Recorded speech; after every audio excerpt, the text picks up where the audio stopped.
And we are live. Hello, everyone, and welcome to the PSBTA Technical Solutions webinar series. My name is Martha Ellis, and I'm the Executive Director for the Public Safety Broadband Technology Association, or the PSBTA. As an association, our primary objective is to work as an end-user advocate for all primary and extended primary FirstNet users. This includes all first responders and service providers who support response, mitigation, and recovery efforts during emergencies. We've created this webinar series in an effort to bring you the most current and accurate information on all aspects of broadband use for public safety personnel, including the latest developments in technology specific to the ecosystem. Today's webinar is the 9th in our AT&T Lean-In series, specifically designed to not only showcase the network, but many of the first responder FirstNet approved applications, which can be found in the FirstNet app catalog. The FirstNet, built with AT&T Lean-In webinars, are all about helping you optimize the FirstNet network, assuring the highest level of preparedness and reliable communications. If you have missed any of our previous presentations, please feel free to visit the psbta.org to watch the archived webinars. Before we get started, I have a couple housekeeping items. All attendees have automatically been muted to reduce background noise. Any questions should be submitted directly to us through the questions function, which is located at the bottom of the menu on the right side of your screen. Questions will be answered at the end of our presentation, and we will attempt to answer as many questions as possible, yet still stay within our allotted hour. We will follow up with any questions that don't get answered during the live portion of the webinar after we finish up today. If you should have further questions when the webinar is over, we will also provide emails for the presenters at the end, so you can follow up at your convenience. Also, in the panel to the right of your screen, I'd like to point out that there are handouts available that should be downloaded prior to the conclusion of the webinar. Today's first responders deal with complex situations every day. They train regularly to assure the highest level of preparedness for any number of possible response needs. Yet there are times when hazards are challenging to identify and changing conditions cannot be easily relayed. Time is often a factor in emergency response. Getting to the heart of the matter and sharing information quickly can save the lives of first responders and the citizens that we serve. Today we'll be discussing ways that FirstNet and the application developers are putting valuable time and life-saving tools at the fingertips of all first responders. Our presenters today are Andy Elkins with the Association of American Railroads, Dr. Eric Rubenstein, President at Image Insight, Inc., and Glen, the Director of Safety Solutions at Select Engineering Services. And bringing the FirstNet app catalog to life, they'll discuss their software capabilities, give demonstrations, and share use case scenarios to help you make critical applications decisions for your agencies. We also have Steve Devine, Director for FirstNet Strategy and Policy, who will take questions on FirstNet, our nation's most reliable wireless public safety network and the linchpin in successfully leveraging these kinds of tools. With that, I am going to turn the time over to Andy Elkins to get us started with our webinar, Apps That Can Save First Responder Lives.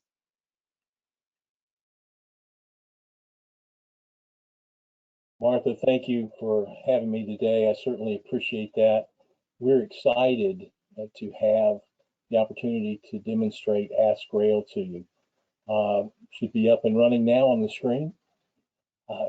First off, let me tell you that AskRail, it is a collaborative effort that was created by the Association of American Railroads and our member roads. The member organizations all got together and communicated with first responders throughout the country to try to determine what we could provide to them in the modern technology that would allow them to have immediate access to information that was out there involving a rail incident. This app provides first responders with immediate access to accurate, timely data about the types of hazardous material, the rail cars, and also what the rail car may be carrying, so they can make informed decisions on how to respond to a rail emergency.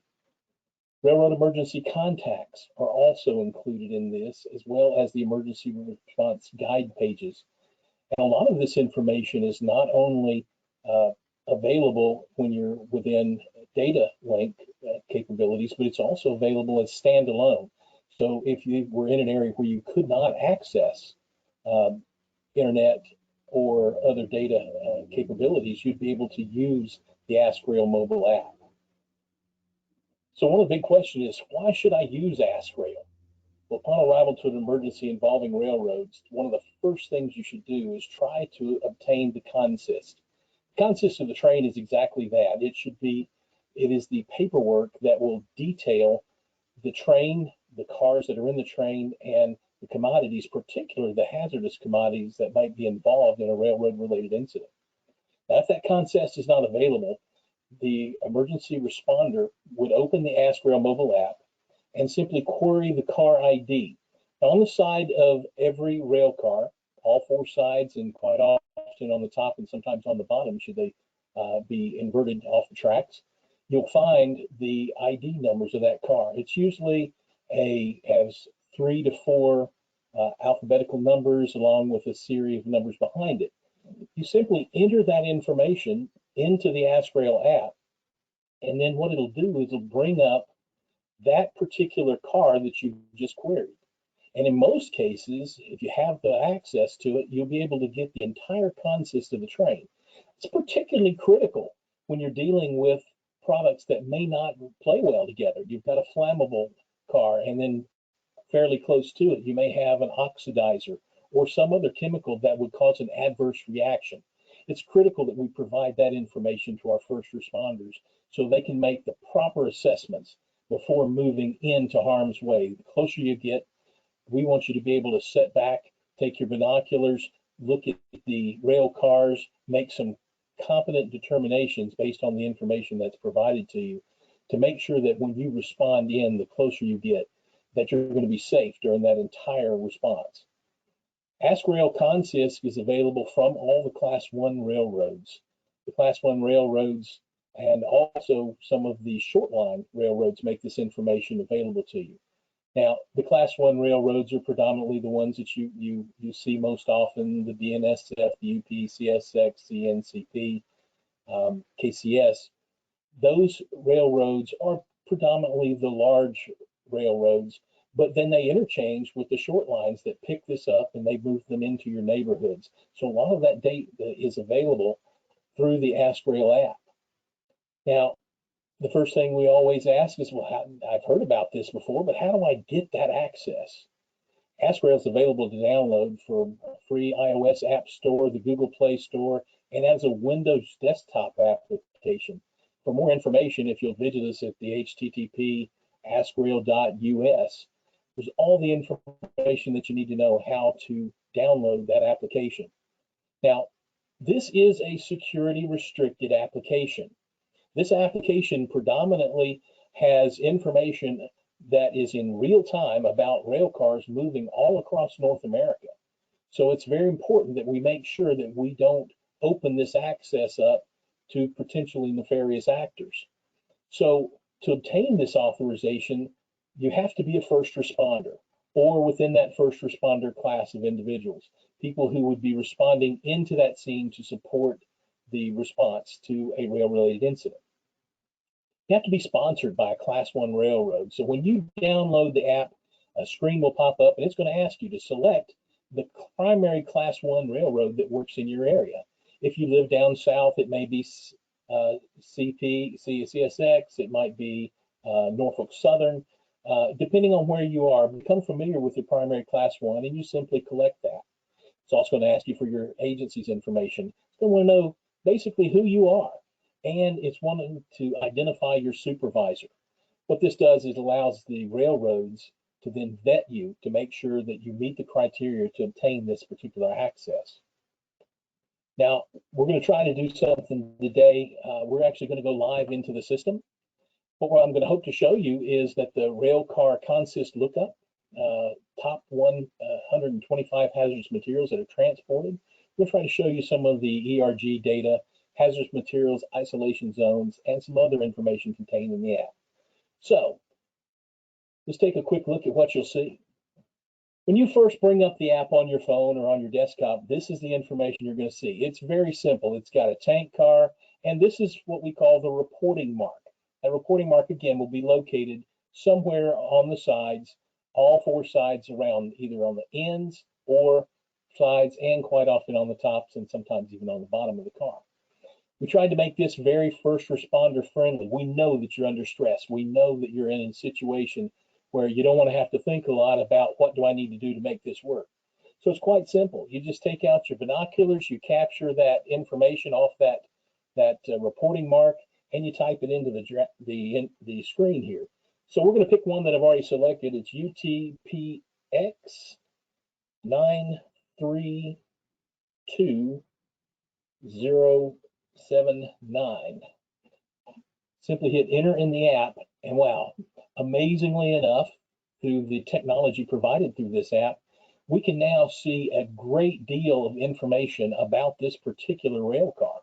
We see that it's a 112J 340W. Now that may not mean a whole lot to you, but it means a lot to the railroad. It also gives you some indications about the potential commodity you're hauling. But to make that even easier, right there it is, UN 1075. Now, off the top of your head, you may not know what UN 1075 is, so we've made that easy. We simply go in here and we can look at the product. It says right there that it's propane, and then it gives you access just by clicking on this to the ERG guide pages. That's the emergency response guide that's published by PHMSA, the Pipeline Hazardous Material Safety Administration. This gives you the detailed first response information for that first critical 30 minutes of an incident. As you can see here, it talks about what the health effects, the public safety, what protective clothing, how to effectively mitigate this should it become on fire. So all of this information is quickly available. We can also show you isolation zone maps. Again, you're seeing this in real time. It comes up depending on the speed of your data download. It'll give you all kinds of selections. Is this a large or a small spill? Is it daytime, nighttime? And what unit of measurement should we be in Canada? We may want to use the metric version, but it gives you that information. And then it allows us to download that information, and it'll show it in real time, depending upon your data connection, right on the map. And it'll put that isolation zone. Again, I'm sitting here in my office, so you won't be able to have that, but this is a demonstration of what you'd be able to see on that. Inside the app, we also have other information that's critical. We have the contact information, such as for here in the United States, we want to make sure that you understand contact Chemtrack. We want to make sure that you understand the railroad contacts. So all of this information is available just with a quick click of a button inside this application. And as you can see, that also depends on your download capabilities. So one of the things that we want to make sure that you understand is this app is simple, it's easy to use. And the other thing we want you to know is that this application can provide you with that critical information for that first few minutes, but make sure that you can get the consist from the train crew if they're immediately available. These are a couple of the views that you'll see inside of that application. The tank car, the layout, the map features that we have, and the railroad views. Most importantly, we want you to know that we're here to support that application. The Bureau of Explosives, the Association of American Railroads, and all of our member roads are here to tell you that we can provide you the information and support. One thing I would ask you, don't wait till you have an incident.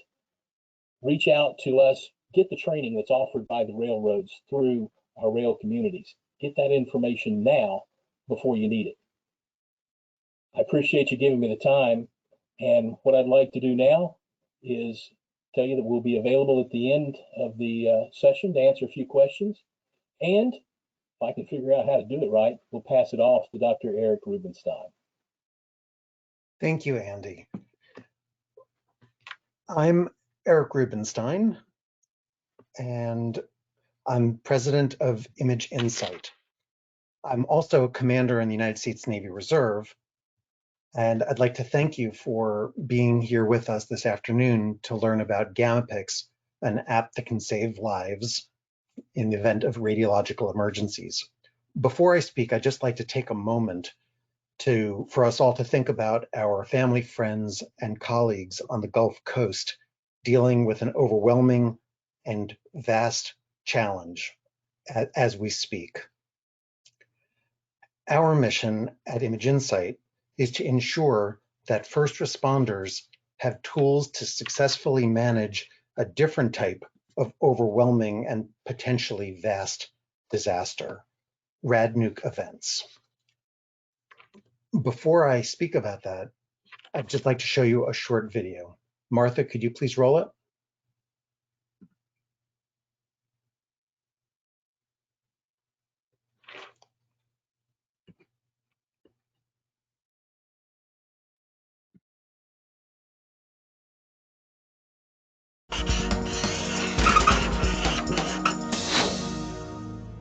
So what my company does is produce software and a whole software system to enable the use of standard off-the-shelf cameras that are already present in smartphones, laptops, surveillance cameras, to enable them to detect ionizing radiation. So what we want to be able to do is reliably let the user know when they're in a location that has dangerous levels of radiation using hardware that they already have. So everybody's walking around with a smartphone. That smartphone can automatically check for radiation from time to time. Just put our software on the equipment that they're already carrying, and then you've got this pervasive, low-cost radiation awareness throughout the Air Force and throughout the military in general. And that's something that really differentiates GammaPix from all other radiation detection technologies. We're looking for feedback from various users of the technology. I'm hoping to get together with some of the Ohio EPA people tomorrow who are doing radiation drills to see if this technology can help with them. And we're always interested in interacting with end users and seeing what they think of the technology and how they would use it, develop it further, and improve the product so it meets their needs rather than our imaginations of what they need.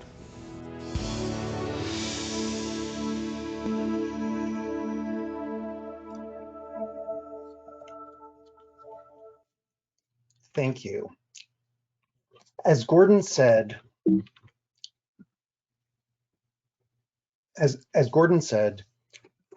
GammaPix is a technology that allows unmodified smartphones and CCTV security cameras to detect radioactivity. Because we know that it's so important to be able to have information available across the department or between departments during larger emergencies, we've developed secure information sharing systems, which I'll talk about in a moment. But first, I just want to explain what the GammaPix system is. There are three components. The first is an app that you put on unmodified smartphones that enable the smartphone to detect that radiation, basically turning your phone into a Geiger counter. And this is a capability that's been demonstrated to work in national labs and international labs. It's been used operationally from New York to California to combat environments in Afghanistan and in other environments across the world.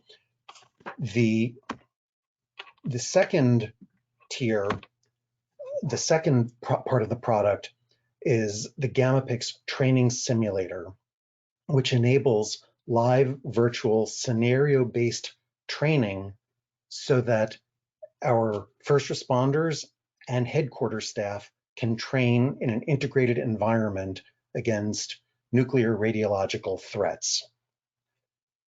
The third piece, which brings the other two pieces together and provides that awareness of environments, and I'll talk more about each of these pieces, is the GammaPix command center that provides this functionality, pulling together and fusing data from many different sensors so that you have an overall picture, a common operating picture, if you're familiar with the DoD terms for it, that provide that radiological awareness and training awareness. In addition to the secure cloud-based dashboard, we also have an on-premises server, and we've performed integrations with several third-party common operating picture dashboard products.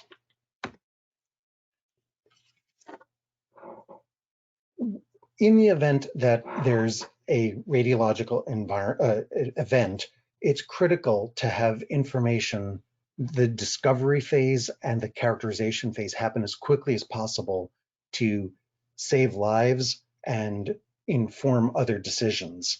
And because of potentially vast size, it's essential that this is something that happens in real time, where you have people collecting data 24/7, so that the data is available for the rapid discovery in the event that a source moves out of radiological controls. On the lower right, you can see the large scale picture that city or state officials need in order to have awareness if there's some sort of an anomaly or large event like a radiological plume. On the lower left, you can see the local picture that allows you to track a radiation source quickly. And in the middle is an example of one of the advanced tools that we provide that allow you to localize a radiation source where it's most likely to be based on a few readings. On the training side, it's so important to make sure that the field personnel are comfortable with the technology and know how to interpret the events should there be radiation measured. You can see an example screen that shows just the most pertinent information, what the reading is, how long it's safe to be available, what the coordinates of where you are, and normal street address. We keep this as simple as possible to make sure that just the important information is visible. And then there's more backup information available with a few more key pushes or through our web interface. And in this case, this is a training picture. And on the lower left, you can see the web perspective that the headquarters staff would see. This is an integrated training event with just a few clicks to set up, configure, and run this training opportunity, so that headquarters staff and field personnel can be trained at the same time.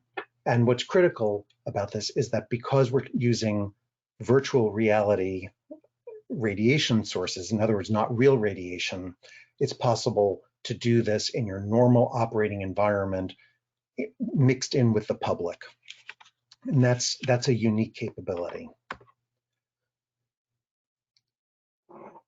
Because GammaPix runs in the background collecting data automatically every 10, 20, 30 minutes, it's configurable, and only provides alerts if there's radiation, but provides that real-time data feeding back. You're able to keep people safe, including the public safe, without having to distract them from their missions. Here we see an example of New York counterterrorism police officer release his hand, and his police dog providing radiological oversight over the Pope's visit a few years ago. And they've been using this for tier 1 events for several years. GammaPix and GammaPix Training Simulator and Access to the Command Center are available now through the app catalog. Other software is available for use with CCTV cameras. And if you have any information, if you would like to request information or a proof of value deployment, please feel free to contact us directly. And I'd like to end there and introduce Mr. Glen Lay. Thank you. Thank you, Dr. Rubenstein. I certainly appreciate it. And thank you, everybody, for your time today. I would like to start out and talk about our automatic injury detection solution. This is definitely a life-saving solution. This is something that all law enforcement and military should certainly have today, especially with all the civil unrest that we have out there. And I want to go into the basic details, but just imagine this is a very simple, easy solution to deploy there's no special manipulations and things in the way that this works. It is just so straightforward and easy, and it is definitely a life-saving solution. So what is AID, or automatic injury detection? It's a small, lightweight polyester sensor panel that fits in the front of the officer's body armor. It detects any kind of bullet or knife penetration, shrapnel, and so forth, and it's very easy to install.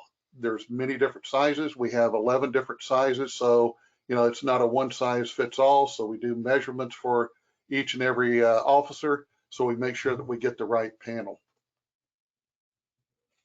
When we look at the way that AID works, so you see that the AID panel here, and really what it does is it closely mirrors the size of their body armor. So the way that it's going to work is there is a communication sensor that is attached to this panel, and it's kind of like a light switch. Anytime there's a penetration at all, that sensor panel is going to let the connector know and the communicator know that, hey, there's been a penetration.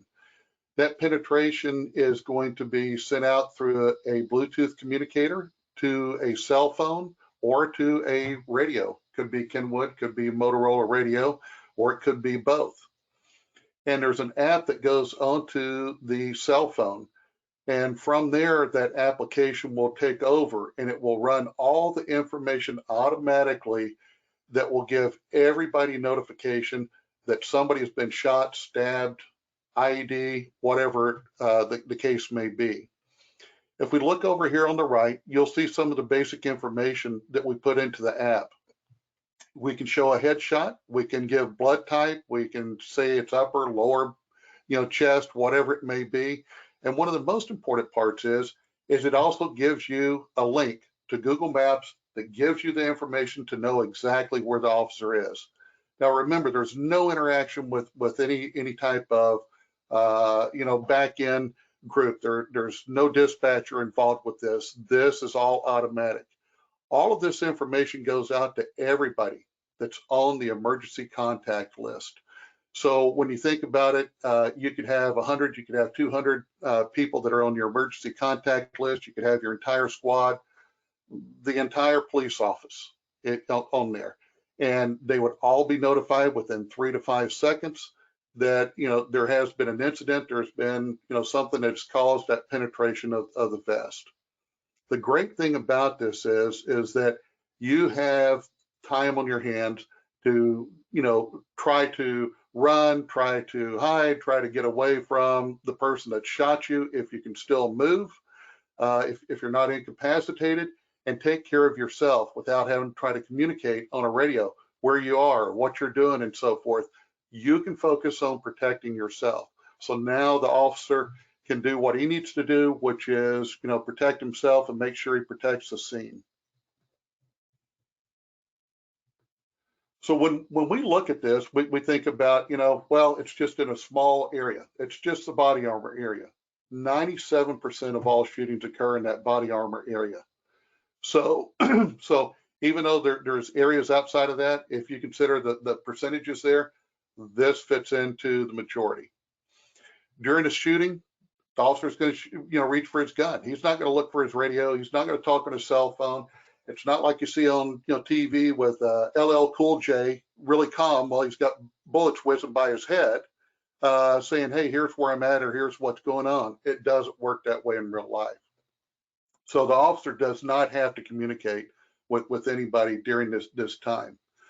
Also, because the way that the solution is designed is it will update the location of the officer every 30 feet that they move.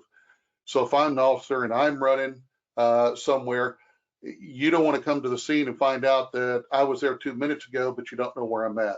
That does you absolutely no good. You want to know where I'm at within a very short period of time. The other part of this is that, with gunfire, it can make voice and radio communications impossible to decipher. We've seen it over and over again. We also have one of our owners that was in law enforcement, and he's been in one of those situations before. And it's very frustrating, and it's very time consuming, and it takes away from, what you need to do, which is protect yourself as a officer. So point-to-point communication, you don't have to worry about that. This does everything for you.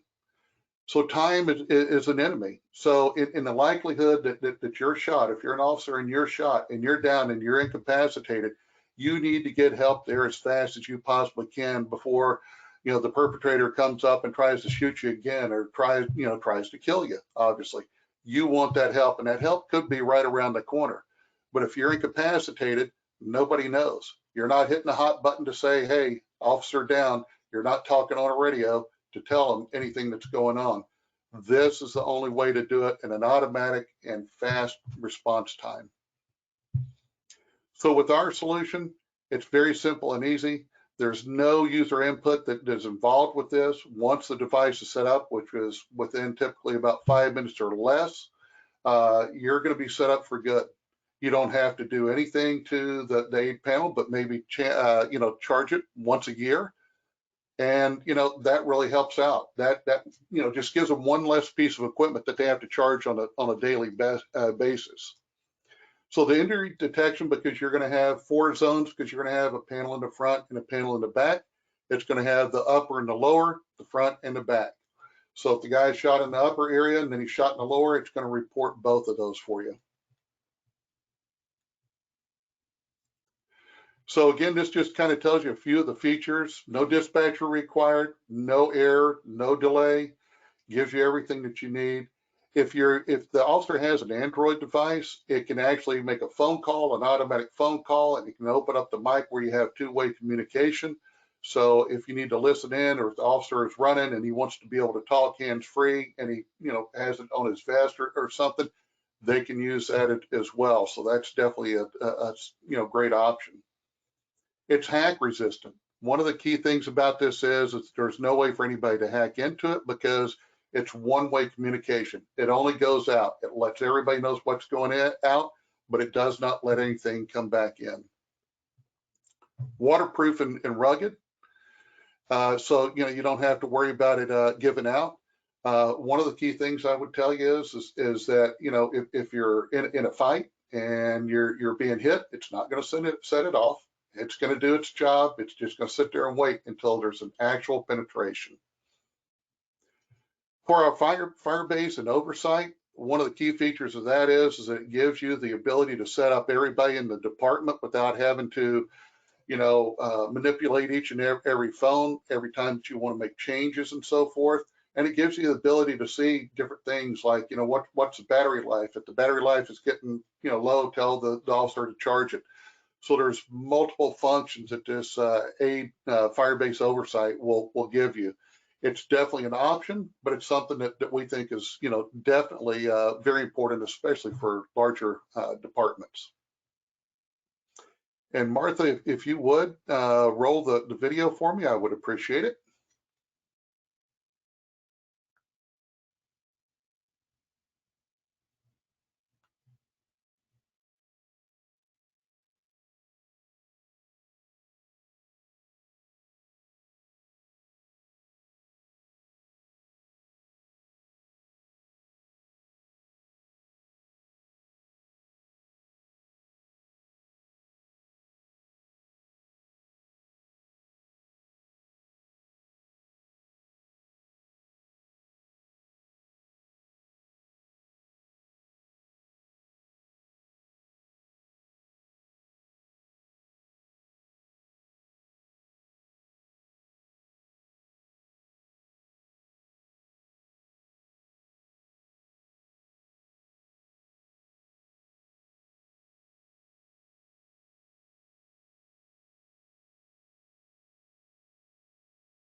All right, thanks, Martha. I appreciate it. So there you get the gist. You see exactly how it works. Very simple and easy. But like Sheriff Hank Pratton said, it is life saving. It is definitely state of the art. There's no comparison to it, and there's no equivalent to what we have out there today compared to aid. So again, 1 to 2 lightweight sensors, Bluetooth communication module, center circuit board. It's all part of the package, free Android and iOS, and it also has a 3-year warranty. Saves lives, apprehend suspects because it's going to give you real-time communication, and it gives you that automatic injury detection capabilities that you really need. And with that, I would like to turn it back over to Martha, but thank you again, everybody, for joining us today and listening in. Thank you all so much. I tell you what, it is so exciting to see where the technology is going. And of course, I consider FirstNet to be the underpinning to making all of this really capable and reliable. Your apps are amazing, but of course, without the network, some of them have some use capacity, but really want to turn for just a moment and talk about FirstNet in general. We have Steve Devine here today, and Steve, I'm going to ask you just to give us a quick synopsis of maybe how FirstNet came to be, who was at the helm spearheading the effort, and what we're looking for in the future from FirstNet. Thanks, Martha. Great presentations, everybody. I also want to acknowledge all my peers and coworkers in AT&T, as well as state and local first responders responding to Hurricane Laura today. So we're hoping they get what they need to get done safely. And I was really pleased to see the applications today that really support the most important effort, which is keeping our responders safe and healthy and enabling them to protect those that they serve. We're honored to participate in these events with the Public Safety Broadband Technology Association. FirstNet has been an initiative that's been in people's minds for a long time.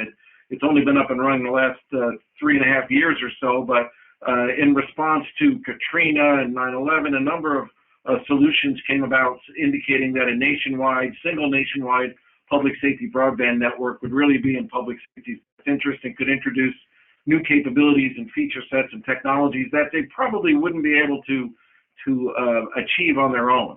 So the vision of a single nationwide network has been around for a while. Congress worked on the effort for some time, and in 2012 it was signed into law, created the FirstNet Authority. The FirstNet Authority did its job and its due diligence in creating an assessment and building up to a request for proposal that was issued and awarded to AT&T in March of 2017.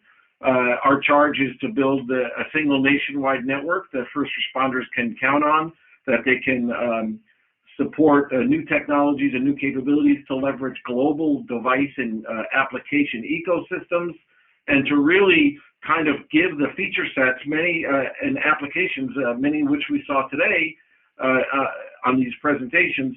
These capabilities can be integrated into a network that they can count on. That's not best effort, that one that they can count on. It gives them priority and preemption on the network. So 3.5 years into it, the FirstNet is up to 1.5 million connections with over 13,000 agencies. So in a short period of time, people understand now that FirstNet is their network. It's the network for first responders and for those that support first responders.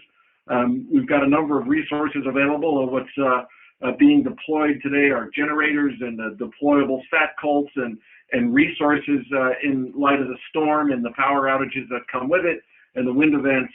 So FirstNet is really the nationwide network for first responders, and we're seeing that every day. And again, the apps that we saw today are an inkling of what's most important, is to keep our first responders safe and healthy and to allow them to continue to serve those that they need. Yeah, and clearly robust connectivity is at the core of that. The comment that you made at the beginning of your presentation there, or answer to the question, reminded me of something that Chief Chuck Dowd said yesterday on one of our other webinars. He said, if you'd asked anybody in the New York City Police Department on the 10th of September in '01 if they could, if they needed any outside help with their network connectivity, they would have all said no.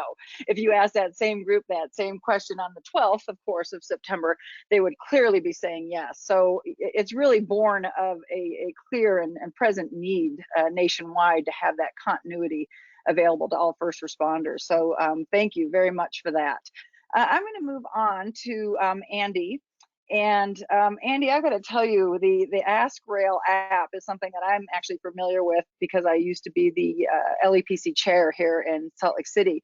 And so, but to see you bring it to life like you did today was really, really valuable. And I just cannot believe the information. It reminds me of the old days of going through the emergency response guide versus being able to pull this app up and have everything at your fingertips. Truly remarkable. I have a question for you. Is there a cost to the first responders to download and use AskRail? Thank you, Martha, for the information. There's absolutely no cost. You can download that app absolutely free through the variety of methods that I pointed out. And the only user costs would be any data or any access use that you have through your cellular provider. But the railroad's covered, and we continually try to update and add better information into that application. Yeah, it's fantastic. Which brings another question up. How often is the data actually updated in AskRail? That is a good question. We have things called readers, EDI readers on the sides of each car, and as they pass by certain locations, that data is updated continually. Our goal is to have real-time, accurate access to that train consist. For every time you pull up on it, as soon as it's passing those readers, it will update that application and the consist data in it. One of the things that really became clear to me when I was working in that LEPC capacity was there's so many times when we just have no idea what's rolling through our communities, right? And so at any given moment, I mean, hopefully it all stays in its container where it's supposed to be, but at any given moment, you could really have a significant conflagration on your hands. And boy, just to immediately get this information is going to be invaluable to folks. So when would you say are the optimum times, other than, you know, maybe catastrophic? Are there other times when they should be able to use AskRail? One of the things that we do try to recommend is that you train with the app. We have some training cars that you can run. We really don't want you sitting on the side of the railroad track and pinging every car that comes by, because that does tie up broadband in case there's an emergency.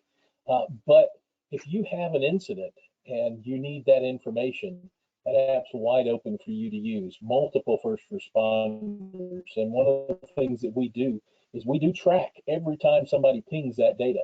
If we're aware of an incident, it shows up that we have first responder 1, 2, 3, and 4 actually using that application at those scenes. So we want you to feel free to use it. We want you to train with it, and we want you to go out and use it in training scenarios.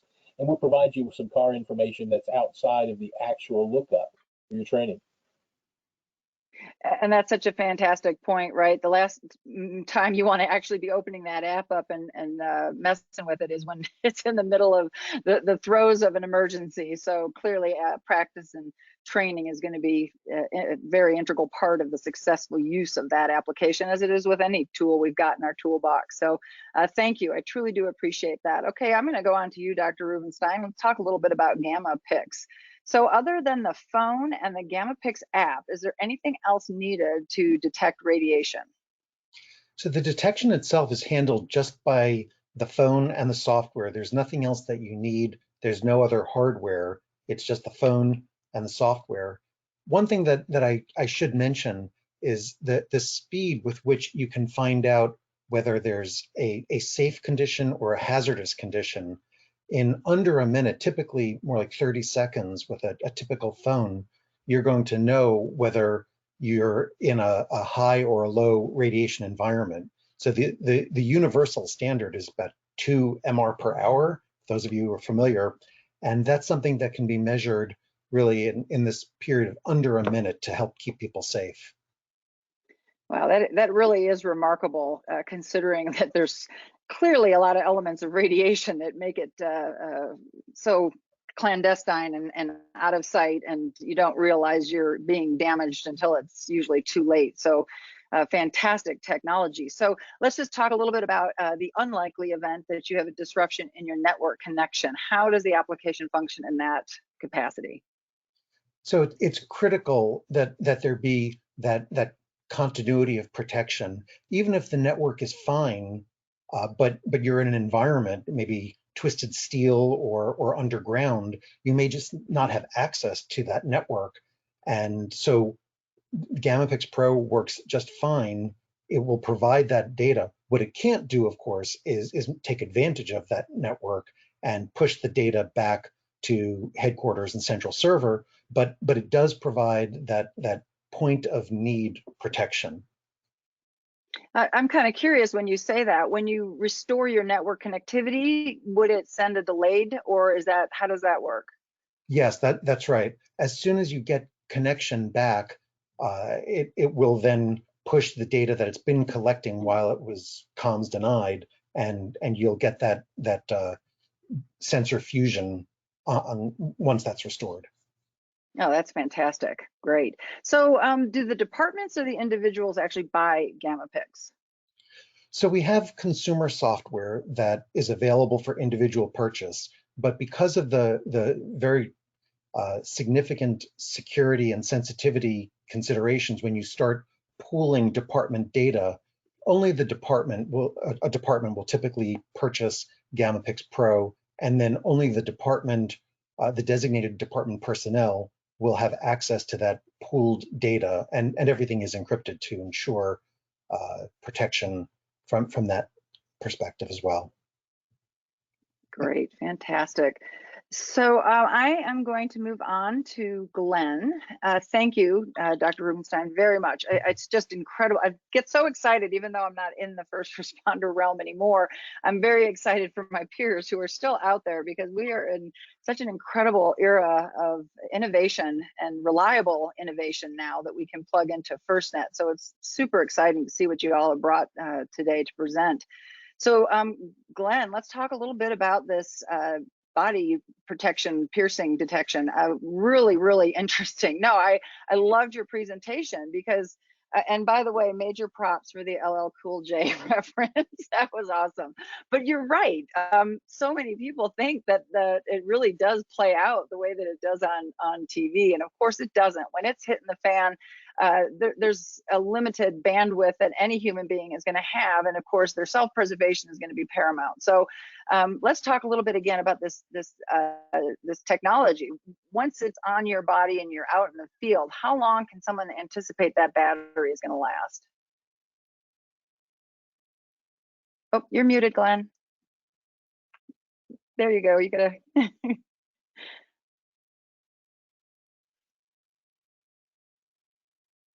Are you there? I'm there. Sorry about that. There. No, you're totally fine. You're totally fine. So Y'all the battery can't read lips.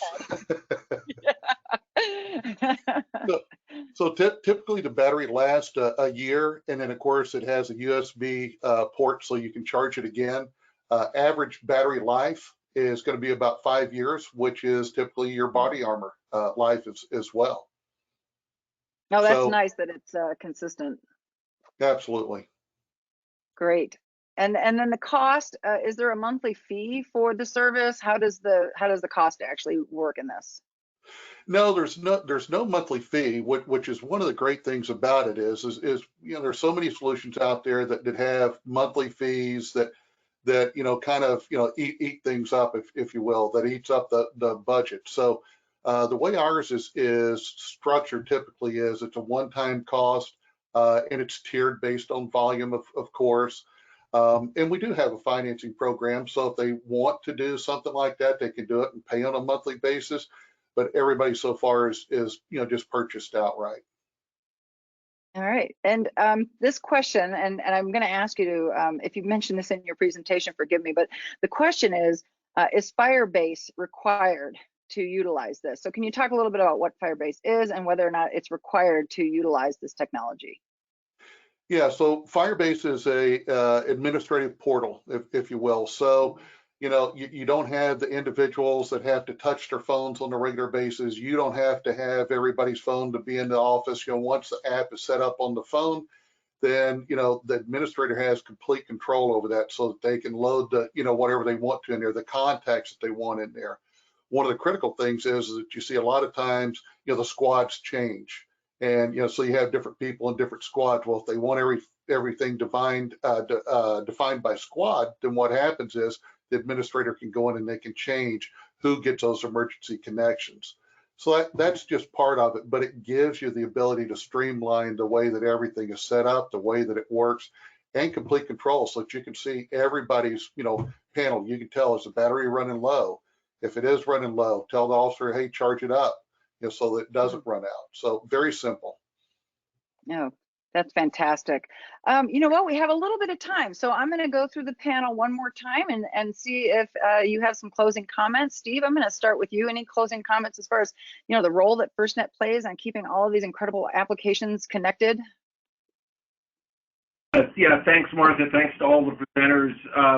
It's a great time in public safety, as you mentioned. It's exciting, new technologies, new capabilities with 5G coming around the corner, moving information closer to the network edge, closer to the user. And FirstNet's really not, it's differentiating itself. It's really not just another wireless carrier. We're obligated to our customer, the FirstNet Authority, the federal government. When we say we're going to do something, we're going to do it. And we've got somebody looking over our shoulder to ensure that we do it in the manner that best suits first responders. So we're honored to participate in these presentations. Thank you for including us, and we'll continue to look forward to more innovation going forward. Great, thank you so much. Dr. Rubenstein? Thank you, Martha, and thank you everybody for listening today. So just as a wrapping up thought, Martha, as you mentioned, radiation, ionizing radiation is something that we can't see or smell or hear. None of our senses work for that. And until you're dealing with a truly critical situation, it just takes too much time before you know. Certainly, if you're trying to get a source, track it, get it back under radiological controls, it just takes too long. And so having just something available by your side in your holster that can detect that radiation and doesn't require the attention of an officer, where the data just comes back, is very useful. We've had a lot of really great suggestions of an appreciation for that. So please feel free to reach out and speak to us about a proof of value evaluation if you'd like. Thank you. Have a good day.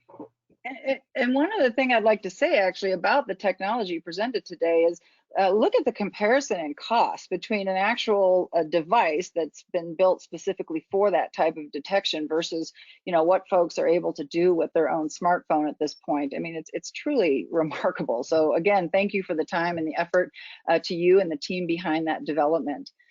Glenn, let's move on to you. You want to give us a few closing comments? Yeah, absolutely. So thanks, Martha, and thanks everybody for joining today.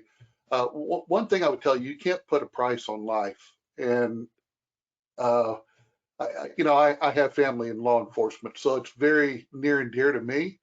And I got to tell you, for the small price of our solution and what it gives you, I hear a lot of people saying it's an insurance policy, and it's a very cheap, inexpensive insurance policy. But time saves lives, and the quicker that we can respond, the more chance we have to save those lives. So I would say certainly give us a call. I'm always available. We do live fire demos, just like what we showed in the video there. So we'll come out to the agency and do those live fire demos. We'll bring FirstNet with us as well. We'll show you how everything works in a short form. So thanks again, and I appreciate the time. Yeah, no problem. And again, as far as that helping curb the time down on responses, to me, that's just a force multiplier, right? As public safety is typically being asked to do more with less, we do have to figure out ways to be more efficient and still be able to get the job done and protect the citizens and ourselves. So again, thank you very, very much. Andy, I got to give you props for that backdrop, by the way, because that is a really nice photo of that locomotive coming through. So give us a little closing statement there today, Andy. Well, thank you, Martha. I first off, on behalf of the Association of American Railroads and our member partners, I'd like to thank FirstNet for this amazing video series.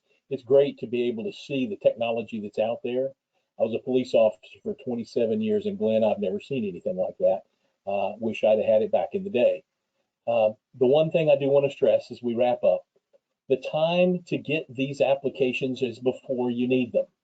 You don't want to be struggling and saying, oh, wow, I heard about that. I wish I had it now.